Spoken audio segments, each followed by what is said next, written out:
শরীরটা, প্রাণীটা কোনোটাই চিনতে ভুল হলো না তার। ওটা কার্তিক সমাদ্দারের শরীর।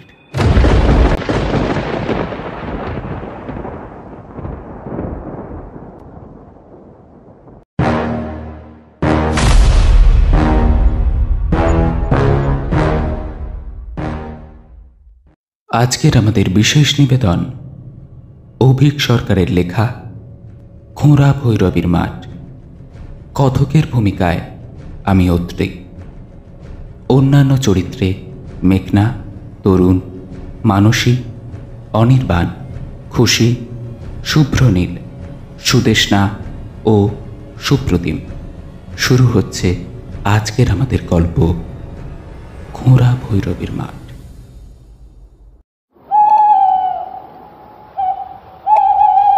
মণ্ডল বাড়ির লোকজন অবশ্য এত কথা জানত না। পরদিন রাত ভোরে মণ্ডলের ছোট মেয়ে তাপসী ঘুম থেকে উঠে তাদের বাড়ির পাশে ছোট পুকুরটায় মুখ ধুতে গিয়ে দেখে সারা পুকুরের জল টকটকে লাল, আর তাতে কাঁচা রক্তের গন্ধ। কেউ যেটা দেখেনি, কখনো দেখবেও না, যে পুকুরের নিচে বাঁক থেকে মাথা উঁচু করে বেরিয়ে এসেছিল একটা প্রায় গলে পচে যাওয়া হাতের হাড়। বৈঠক বসেছিল মুকুজ্জা বাড়ির বাইরের ঘরে। কি হচ্ছে বলো তো চারদিকে? না সত্যি এটা কিন্তু আমাদের অবশ্যই সবাই মিলে বসে এটা কিন্তু গায়ের 5 জন গণ্যমান্যরাও উপস্থিত ছিলেন। ছিলেন যোগেন ভট্টাচার্য মশাই, ছিল আরও 2 জন যারা সামনাসামনি দেখেছে সেই পিশাচকে। তারা হলো রাখহরি আর তনু। সারা গ্রাম জুড়ে একটা থমথমে ভয়ার্ত পরিবেশ। ভোরের আলো ফোটার আগে কেউ ঘরের বাইরে বেরোয় না, আর সন্ধে নামতে না নামতেই ঘরের দরজায় খিল পড়ে যায়। তারপর চিল্লিয়ে গলা ফেরে রক্ত তুলে ফেললেও কাউকে আর পাওয়া যায় না। গত 10 দিনে 8 জন স্বীকার করেছে তালদিঘির পিশাচ। তার সঙ্গে গেছে বছিরুদ্দি আর নাসিরের দুটো করে 4টে ছাগল, তারিণী কর্মকারের একটা বাছুর, আর পাড়ার বসেদের গোয়াল থেকে 2 দুধেলা গাই। আজকাল সন্ধ্যের পর মানুষ তো দূর, একটা কুকুরও দেখা যায় না তালদিঘিতে। আশেপাশের গাঁ তো পটেই। এই গায়ের বাসিন্দা যারা, তাদের আত্মীয় স্বজনরাও আজকাল সব হয়ে এড়িয়ে যাচ্ছে তালদিঘিকে।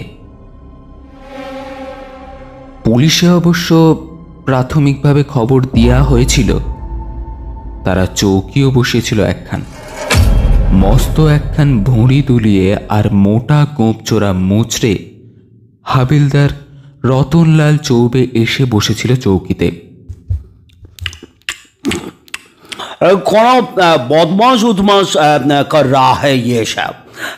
आगे आने दो साले को हमारे सामने, देख लूंगा एक एक को। ভজুয়ার দোকানের হিং দেয়া গরমা গরম 1 ধামা কচুরি বেশ আয়েশ করে চিবোতে চিবোতে সামনে হাত জোড়ো করে দাঁড়িয়ে থাকা জোনা 10 লোককে বলেছিল রতনলাল এই কথাগুলো। তারপর 1 ঘটি ঘন সর পরা দুধ গলায় ঢেলে তৃপ্তির উদ্গার তুলে বাকি কথাটা একটু ভারী গলায় শেষ করেছিল সে। एक बार हमारे हाथ लग जाए तो देखना, ऐसे मार मारेंगे साले को, याद रहेगा। পরদিন ভোরে চৌবিজির বিলটা আর 1 পাটি জুতোই শুধু পাওয়া গেছিল বাজারের মধ্যে। তখনও রক্ত লেগেছিল দুটোতেই। অনেক খোঁজাখুঁজি করেও বডির কোনো হদিশ পাওয়া যায়নি। তা পুলিশ কি বলছে? চিন্তিত মুখে প্রশ্ন করেন রায়বাবু। এককালে উঁচু পোস্টে সরকারি চাকরি করতেন পরিমল রায়। তার মতামতের একটা দাম আছে। বলছি যে লোকাল থানাটা তো হাত তুলে দিয়েছে। হতাশ স্বরে বললেন মুখুজ্জেমশাই। বড়বাবু বললেন এই ভূত প্রেতের কারবার ওনার আন্ডারে পড়ে না। উনি রিপোর্টটা লিখে ওই সদর ফাইলে পাঠিয়ে দিয়েছেন। এরপর যা কারবার হবে তা ওপরওয়ালাই করবেন। আমাদের ওপরওয়ালার ওপরে বিশ্বাস রাখতে হবে। তাহলে এখন উপায় কি? শুকনো মুখে প্রশ্ন করেন সাপুইদের বড় কর্তা অধীর রঞ্জন সাপুই। ততদিনে তো গাঁ ফাঁকা হয়ে যাবে দাদা। 8-8জন লোক। 8 নয় কাকা, 9 জন। এই তো গতকালই তো গড়ানহাটার জঙ্গলে পচা গলা শরীরে পাওয়া গেছে মনসুর মিয়াকে। মাথার হাতখানা আর একখানা পা পাওয়া গেছে মাত্র। গাড়ি সারাই করে যখন জঙ্গলে গেছিল ওই পেচ্ছাপ করতে, তখনই বোধহয়। ওদিকে নিতাই খুঁজছিল শামুকে। বউকে চোখে চোখে রাখে নিতাই। নতুন বিয়ের ক্ষেত্রে সেটা তেমন অস্বাভাবিক কিছু নয়, কিন্তু এক্ষেত্রে কারণটা অন্য। তার মনে একটা সন্দেহ পাকিয়ে উঠেছে কয়েকদিন ধরেই। মা যেদিন মন্দিরে পড়ে গেলেন তবে থেকেই কেমন যেন একটা অদ্ভুত ব্যবহার করছে মেয়েটা।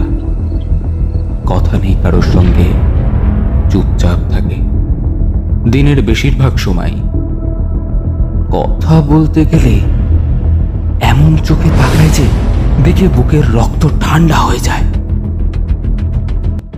তার থেকেও সাংঘাতিক ঘটনাটা ঘটে কয়েকদিন আগে। প্রথম এত সব খেয়াল করেনি নিতাই। তার ঘুম খুব গাঢ়। একবার বালিশ ছুঁলে তার আর সার থাকে না। তবে সেই দিন মাঝরাতে হঠাৎ ঘুম ভেঙে গেছিল নিতাইয়ের। উঠে অভ্যেস বসে পাশে হাত বাড়িয়ে যে দেখে পাশে বউ নেই। প্রথমে ভেবেছিল হয়তো বাথরুমে গেছে শামু, এসে পড়বে এক্ষুনি। বেশ কিছুক্ষণ পরেও শামু আসছে না দেখে উঠে যায়নি তাই। গিয়ে দেখে বারান্দায় গ্রিলের গায়ে মুখ ঠেকিয়ে দাঁড়িয়ে ভিড় করে অদ্ভুত সুরে একটা মন্ত্রের মতো কি সব যেন চাপা গলায় নাকি কান্নার মতো আউড়ে যাচ্ছে তার নতুন বিয়ে করা বউ।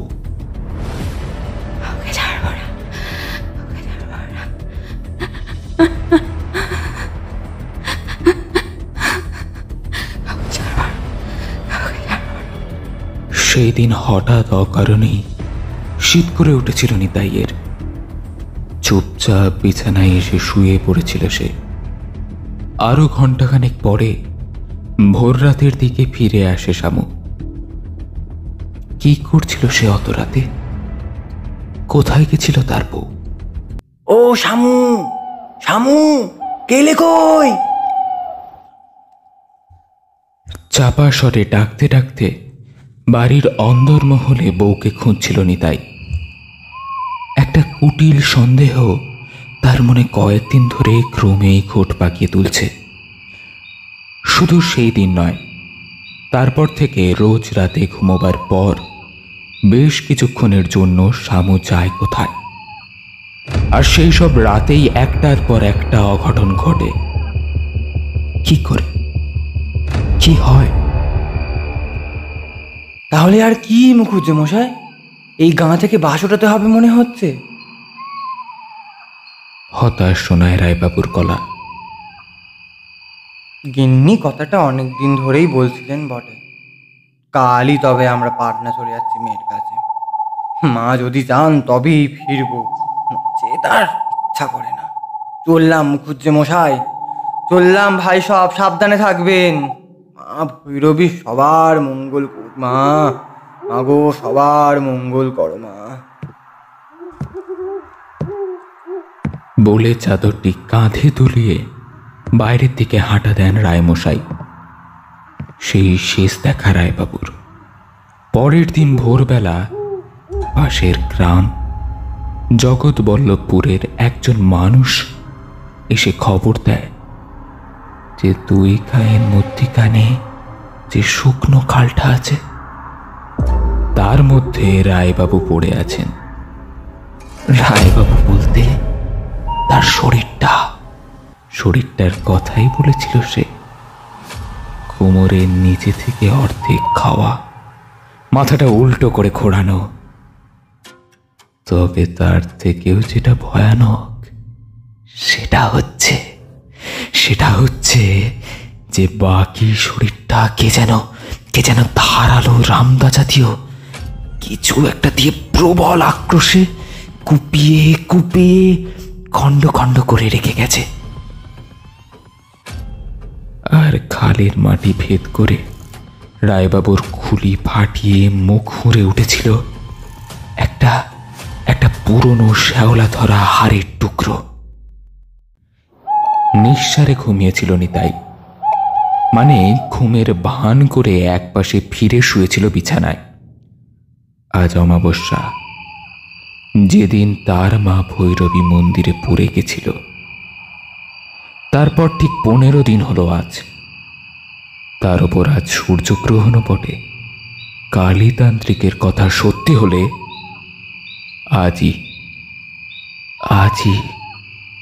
একটা এসপার বা ওসপার হয়ে যাওয়ার কথা। আজ খোঁড়া ভৈরবীর মন্দিরে ধুমধাম করে অমাবস্যার পুজো হওয়ার কথা ছিল। প্রতি অমাবস্যাতেই তাই হয়, কিন্তু এইবার আর কেউই সন্ধ্যের পর বাড়ির বাইরে থাকার ঝুঁকি নেয়নি। সবার কাছেই ভক্তির থেকে ভয়ের দাম বেশি। ফলে গত 300 বছরের মধ্যে এই প্রথম অমাবস্যার পুজোয় নিষ্প্রদীপ থাকবে খোঁড়া ভৈরবের মন্দির। মাঝরাত শেষ হয়েছে কি হয়নি, বাইরের একটা সনসনে হাওয়া উঠল। তারই মধ্যে নিতাইয়ের মনে হলো কে যেন দূরে থেকে মেয়েলি গলায় একবার করে বলছে, আয় আয় নিতাই, আয় আয় নিতাই, আয়। সেই ভুতুরে ডাক গায়ে কাঁটা দিয়ে উঠল তার। চোখ বুজে শুয়ে আছে নিতাই। ঠিক এমন সময় বাইরের হলঘরের বড় ঘড়িটায় ঢং ঢং করে একটা শব্দ হলো। রাত 1টা।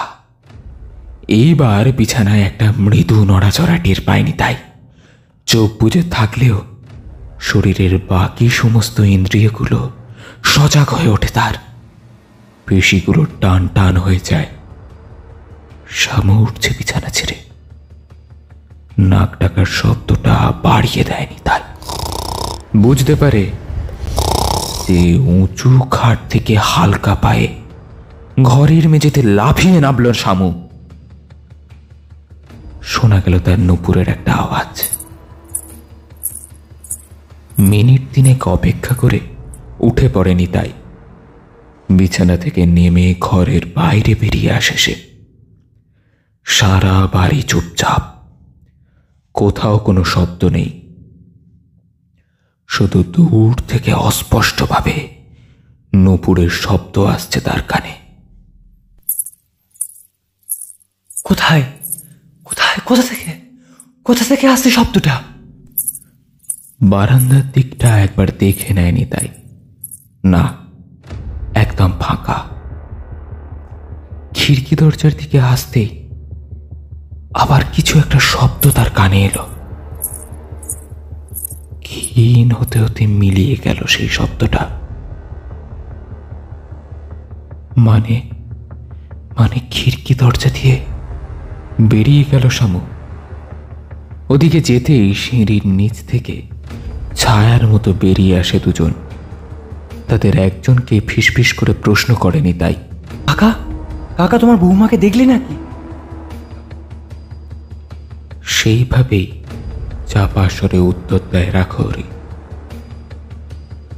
এই তো এখান থেকে খিড়কি দরজার দিকে গেল, নূপুরের আওয়াজ তো শুনলামই। আর কি একটা বলতে গিয়ে থেমে যায় সে। আর আর আর কি কাকা? রুদ্ধশ্বাসে প্রশ্ন করেনি তাই, বৌদি চোখ দুটো না কেমন যেন জ্বলছিল, বুঝলেনি তাই দা? কয়লার আগুন লাগলে যেমন লাগে। শিকারে বেরিয়েছে শামু। বুকটা ধক করে ওঠেনি তাইয়ের। একটা চাপা কষ্টও যেন বুকে কুমড়ে উঠতে থাকে তার। তার বই তাহলে সেই পিশাচ? একদিন ধরে একটা পিশাচিকে নিয়েই ঘরে রয়েছে সে। তারপর চোয়াল শক্ত করে সে, আজ এর শেষ দেখেই ছাড়বে, নয় এসপার নয় ওসপার। অস্ত্র কিছু নিয়েছ? প্রশ্ন করেনি তাই। রাখহরি নিয়েছে একটা আধ-হাতি তলোয়ার, আর তনু নিয়েছে একটা বাঁকা বাঁশের লাঠি।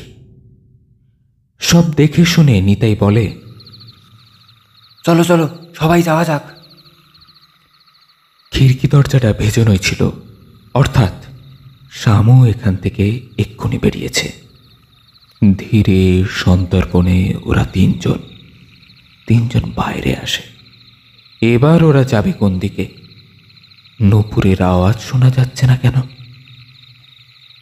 বাঁদিকে এগোলো একটা ছোট মতন ফাঁকা জমি, আর ডান দিকে একটু এগোলে একটা বড় বট গাছ।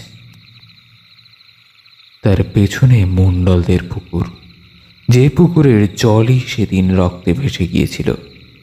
প্রথমে ওরা ডান দিকে যাওয়ারই মনস্থ করেছিল। বটগাছের কাছে এসে ওরা হদিশ পায় না যে কোন দিকে যাবে। দুদিকে তো রাস্তা। এমন সময় হাতের ছোট টর্চটা মাটির দিকে নামিয়ে একবার চালিয়েই বন্ধ করে দেয়নি তাই। সেই সেকেন্ডের ভগ্নাংশের মধ্যে জ্বলে ওঠা আলোয় ওরা দুটো জিনিস দেখতে পায়। এক, দুপাটি নূপুর কে যেন খুলে রেখে গেছে তে মাথার মোড়ে, তাতে সিঁদুর লাগানো। আর দুই, মাটিতে জল পায়ের ছাপ। জলের ফোঁটায় আর পায়ের ছাপে মিলেমিশে একটা অস্পষ্ট হয়ে গেলেও বোঝা যায় যে এই পুকুরে পা ডুবিয়ে কেউ হেঁটে গেছে দক্ষিণ মুখে। ওইদিকেই খোঁড়া ভৈরবীর মাঠ। রাখহরির মনে হচ্ছিল টর্চের আলোয় আরো কি যেন একটা দেখল, কিন্তু সেটা যে ঠিক কি সেটা মাথায় বসছিল না তার। কি যেন দেখল, কি যেন একটা অস্বাভাবিক কিছু নজরে পড়ল না? এই দম বন্ধ করা ভুতুরে পরিবেশে অস্বস্তি হতে থাকে রাখহরির। হাঁটতে হাঁটতে ওরা টের পাচ্ছিল যে সেই পচা মাংস রক্ত মেশানো গন্ধটা ধীরে ধীরে বাতাসে পাক খেয়ে খেয়ে মিশছে। চারিদিকে আমাবস্যার মিশমিশে কালো অন্ধকার। তারার আলো দেখা যায় না আকাশে। তার মধ্যেই কাঁচা পথ ছেড়ে পাকা রাস্তায় ওঠে ওরা। রাখহরি আর নিতাই গ্রামের মানুষ, আধারে তাদের চোখ জ্বলে। অসুবিধা হচ্ছিল তনুর, শহরের লোক সে। রাতের অন্ধকারে রাস্তাঘাটে চলা অভ্যেস নেই তার। পদে পদে হোঁচট কাটছিল সে। মিনিট পাঁচেক হাঁটার পর বাঁ পাশে বাঁশবাগান এলো। সেটা পেরোলেই মাঠ। আর সেখানে আসতেই একটা অবয়ব নজরে এলো ওদের। এখান থেকেই দেখা যাচ্ছে সে একটা ছায়া মূর্তি রাস্তার শেষ দিকে ওদের আগে আগে হাঁটছে। রাস্তা পেরিয়ে মাঠে নামবে এবার। সেই ঘোর অন্ধকারের মধ্যেও সেই কালো ছায়াটির অবয়ব। চিনতে ভুল হয় না ওদের, ওটা শামু। কিন্তু শামুর হাতে লম্বা মতো ওটা কি ঝুলছে? তিনজনেই চট করে একটু রাস্তার বাঁ পাশে বাঁশ বাগানে ঘেঁষে সরে আসে। ধীরে ধীরে পিছু নিতে হবে শামুর। দেখতে হবে ও কোথায় যাচ্ছে। বিন্দুমাত্র শব্দ হলেই সর্বনাশ। ঠিক এই সময় পিশাচের গায়ের পচা গন্ধটা যেন এই অন্ধকারের মধ্যেই হঠাৎ ধপ করে বেড়ে গেল। প্রবল বেগে বমি উঠে আসতে লাগলো ওদের। যদিও শামুর দিক থেকে নজর সরছিল না ওরা। শামু যেন মাঠে নামার আগে একবার থমকে দাঁড়ালো।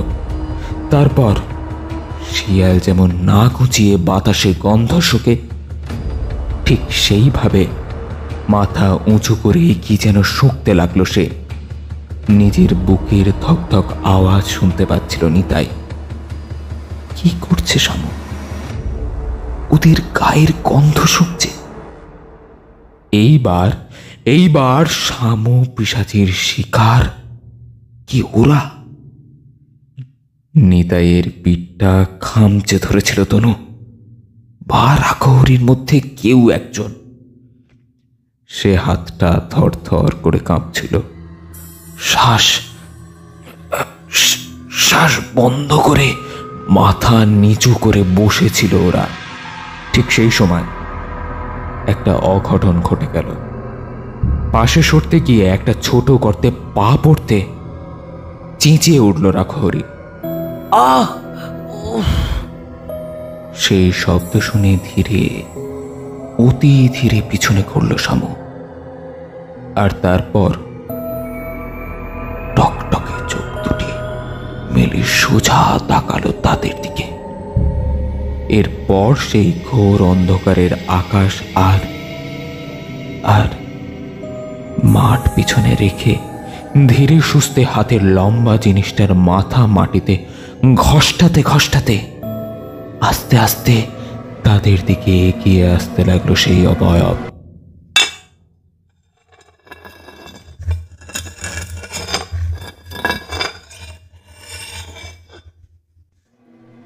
একটু আগেও যাকে নিতাই চিনত শামু বলে।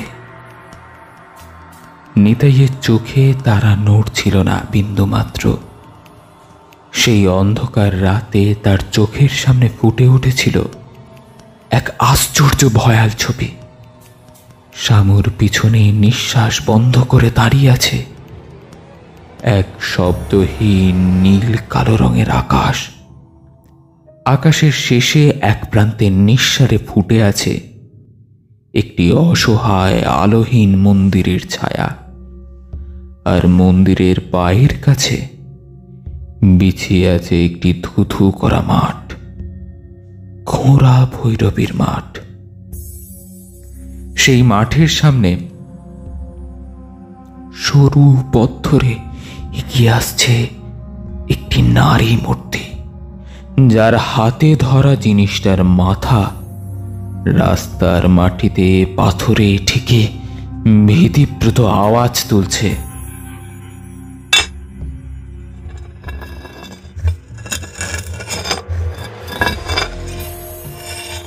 ভয়ে যেন পাথর হয়ে গেল নিতাই। তার কাঁধ খামচে ধরা হাতের ব্যাপারে তার মনেই রইল না আর। অজগরের চোখের দিকে তাকিয়ে থাকে ছাগলছানা, ঠিক তেমনি সামনের দিকে তাকিয়ে চেয়েছিল সে। ধীরে ধীরে সেই ছায়ামূর্তিটা আরো কাছে আসে। এতক্ষণে তার হাতে ধরা জিনিসটার আন্দাজ পায়নি তাই, যে রামদাটা নিয়ে তাদের বাড়িতে জ্যান্ত পাঁঠা কাটে বিশ্বকামার, সেইটাই শামুর হাতে। আজ আর তাহলে খালি হাতে নয়, অস্ত্র হাতে শিকারে বেরিয়েছে তালদিঘির পিশাচ।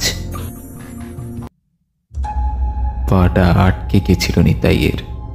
চারপাশের আর যেন কিছু তার নজরে ছিল না। মন্ত্রমুগ্ধের মতো সামনের দিকে চেয়ে আছে সে। ঠিক সেই একটাই ঘটনা ঘটল।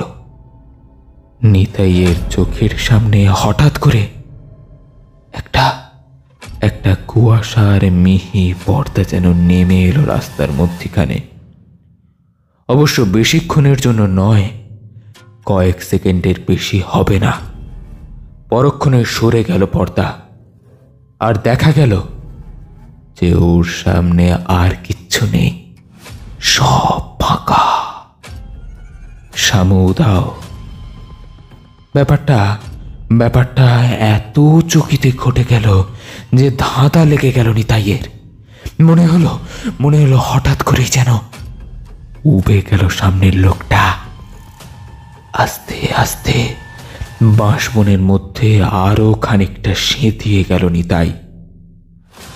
আর ঠিক তখনই খেয়াল হলো যে তার পাশে তনু বা রাখহরি দুজনের কেউ নেই।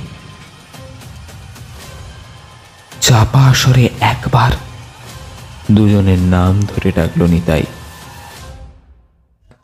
ও কাকা, এই দনু।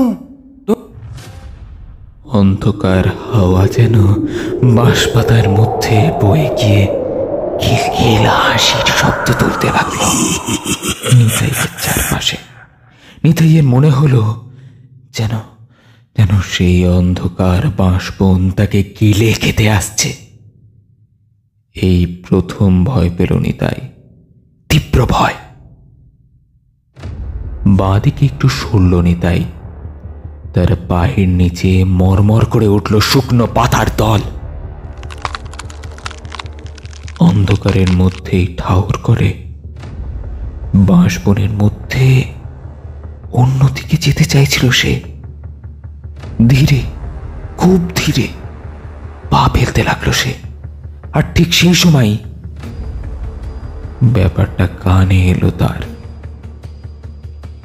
ঠিক যখনই সে পা ফেলছে পাতার উপর, ঠিক তখনই আর একজন পা রাখছে শুকনো পাতার স্তূপের ওপর। যেন নিতাইয়ের পাতা মারিয়ে যাওয়ার শব্দ লুকোতে চাইছে নিজের পায়ের শব্দে। সেই নির্জন অন্ধকারের মধ্যে কে যেন অতি যত্নে, অতি সন্তর্পণে অনুসরণ করছে তাকে। যে ধাবা দুটো রাখহরির গলা টিপে ধরেছিল,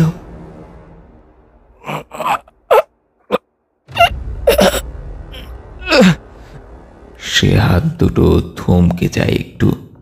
তারপর এক পা করে হাওয়ার গন্ধ শুনতে থাকে। সে হাত দুটোর মালিক যেন বোঝার চেষ্টা করে যে রাখহরি ঠিক কোথায় আছে। ধীরে ধীরে নিচু হয়ে একটা ঢিল করিয়ে নেয় রাখহরি। তারপর সেটা ছুঁড়ে দেয় দূরের একটা ঝোপের দিকে। উদ্দেশ্য ছিল যে পিশাচটার দৃষ্টি ওদিকে ঘুরিয়ে দিলে সে যদি এক দৌড়ে নিতাইয়ের শরীরটা টেনে অন্য জায়গায় নিয়ে যেতে পারে। মানে যতক্ষণ এই অসম লড়াইতে সে বেঁচে থাকতে পারে ততক্ষণই তার জিত। ভোর হতে আরো ঘন্টা 2-2.5 এই সময়টা পার করতে পারলেই। প্রথম দিকে রাখহরির মতলবটা খেটেও গেছিল বটে। ঢিলটা অনেক দূরেই তাক করে ফেলেছিল রাখহরি। পিশাচটা দৌড়েও গেছিল সেদিকে। মুশকিলটা হলো যখন নিতাইয়ের শরীরটা টেনে নিয়ে যাচ্ছিল ঠিক তখনই অস্বাভাবিক দ্রুততায় ঝড়ের মতো সেই বাঁশবন তছনছ করে তার সামনে এসে দাঁড়ালো সেই দানব। ধীরে ধীরে নিতাইয়ের অচৈতন্য নিথর শরীরটা মাটিতে শুইয়ে ফেলে পিছনের দিকে হেঁটে যাচ্ছিল রাঘবরী। মাথা আর বোধ বুদ্ধি গুলিয়ে যাচ্ছিল তার, দরদর করে ঘামছিল সে। তার মাথার ভেতরটা শূন্য হয়ে গেছিল এতক্ষণে। জীবনে জীবনে এত এত বীভৎস আর ভয়াবহ অভিজ্ঞতা হয়নি তার। তাকে কে টেনে আনলো এই বাঁশবনের দিকে? আর আনলোই যদি, তো মারলো না কেন? আর আর পরে তার গলাটা আঁকড়ে ধরলই বা কে? তার সামনে এখন কে? আর তখনই বা কে ছিল? নরক থেকে উঠে আসা সাক্ষাৎ কাল পিশাচটা তখন এক পা করে তার দিকে এগিয়ে আসছিল। তার মুখের থেকে রক্তের ফেনা উড়ে যাচ্ছিল আশেপাশের বাতাসে। সেই অমানসিক ভয়াল বিভৎসতার সামনে এতক্ষণ ধরে জমিয়ে রাখা যাবতীয় সাহস একেবারেই উড়ে গেল রাঘবরীর। তবু তার মধ্যেই তার সামনে দাঁড়িয়ে থাকা নরকের জীবটিকে চিনে নিতে অসুবিধা হলো না তার। নিজেরই দু চোখকে বিশ্বাস হচ্ছিল না। তাহলে তাহলে সে যা ভেবেছিল সত্যি তাই। অসহায় আতঙ্কে পালাতে গিয়েও পালাতে পারে না রাঘবরী। উল্টে পড়ে যায় মাটির উপর। স্থিরভাবে সে দেখে ধীরে ধীরে এসে তার উপর দুদিকে দুই হাত পা মেলে দাঁড়িয়ে সেই পিশাচ। উগ্র রক্ত মাংসের গন্ধে আর ভয়ে বমি উঠে আসে রাঘবরীর। ঈশ্বরের নাম জপছিল রাঘবরী। তার মধ্যেই পিশাচটা তার বড় হাত দুটো নামিয়ে আনলো রাঘবরীর কণ্ঠের ওপর। নারকীয় দুটো বড় বড় বাঁকানো নখ সবই নেমে এসেছে গলা বরাবর। চোখের সামনে তার ভয়াবহ মৃত্যু নেমে আসতে দেখে প্রায় অজ্ঞান রাঘবরী। এমন সময় মনে হলো পিছন থেকে কি যেন মাথাটা টেনে ধরল সেই পিশাচের। আর তারপরেই শুধু একটা জিনিসই দেখতে পেয়েছিল রাঘবরী। একটু ওপর থেকে একটা বড় রামদা নেমে এলো তনুর গলায়। ধর থেকে মুন্ডটা আলাদা হয়ে গেল দনু পিশাচের। আর নিতে পারল না রাঘবরী স্নায়ু। শুধু অজ্ঞান হতে হতে দু চোখ বুঝে আসার আগে সে দেখল যে তার এক পাশে তখনও পড়ে আছে ধরপর করতে থাকা দনুর লাশ। আর বাঁ হাতে সেই কাটা মাথাটা ধরে ডান হাতে রক্ত চুইয়ে পড়া রামদাটা টানতে টানতে মন্দিরের দিকে হেঁটে যাচ্ছে মুখুজ্জে বাড়ির নতুন বউ। কিন্তু অজ্ঞান হতে হতেও একটা জিনিস দেখে স্তম্ভিত হয়ে যায় রাঘবরী। প্রথম থেকেই যে খটকাটা তার মাথায় ঘোরাফেরা করছিল এক মুহূর্তে যেন সেটা দিনের আলোর মতো পরিষ্কার হয়ে গেল তার কাছে। প্রথমে সেই পুকুরের পাড়ে নিতাইয়ের টর্চের এক ঝলকের আলোয় জলপাইয়ের ছাপ থেকে ইস্তক এটাই তার মাথায় আটকে ছিল। কিন্তু তখন সেটা বুঝেনি সে। বুঝলো এখন। তার চোখের সামনে একের পর এক পা ফেলে খোঁড়া ভৈরবীর মাঠ পেরিয়ে যাচ্ছে শামু ওরফে শাম্ভবী। আর সেই পায়ের ছাপের মধ্যে ডান পায়ের বুড়ো আঙুলের ছাপের কোনো চিহ্ন নেই। তার জায়গায় শুধুমাত্র রক্তের দাগ। এবার চোখ বুঝল না খড়ি। টান দিদির কথা মনে পড়ে গেল তার। কালীগিরি তান্ত্রিক বলে গেছিলেন যে মায়ের যদি ইচ্ছে হয় তাহলে নিজের পুজোর ব্যবস্থা মা নিজেই করবেন। সেই কথায় খেটে গেল আজ।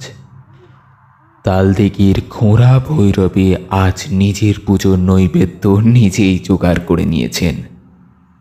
শামুর ডান পায়ের আঙুল কি প্রথম থেকেই ছিল না, নাকি তারই তলোয়ারের ঘায়ে আজ খোয়া গেল সেটা মাথায় ঢোকার আগেই অজ্ঞান হয়ে পড়ে যায় এককালের প্রতাপশালী ডাকাত রামাই সাধুকার উত্তরাধিকারী রাঘহরি সাধুকা।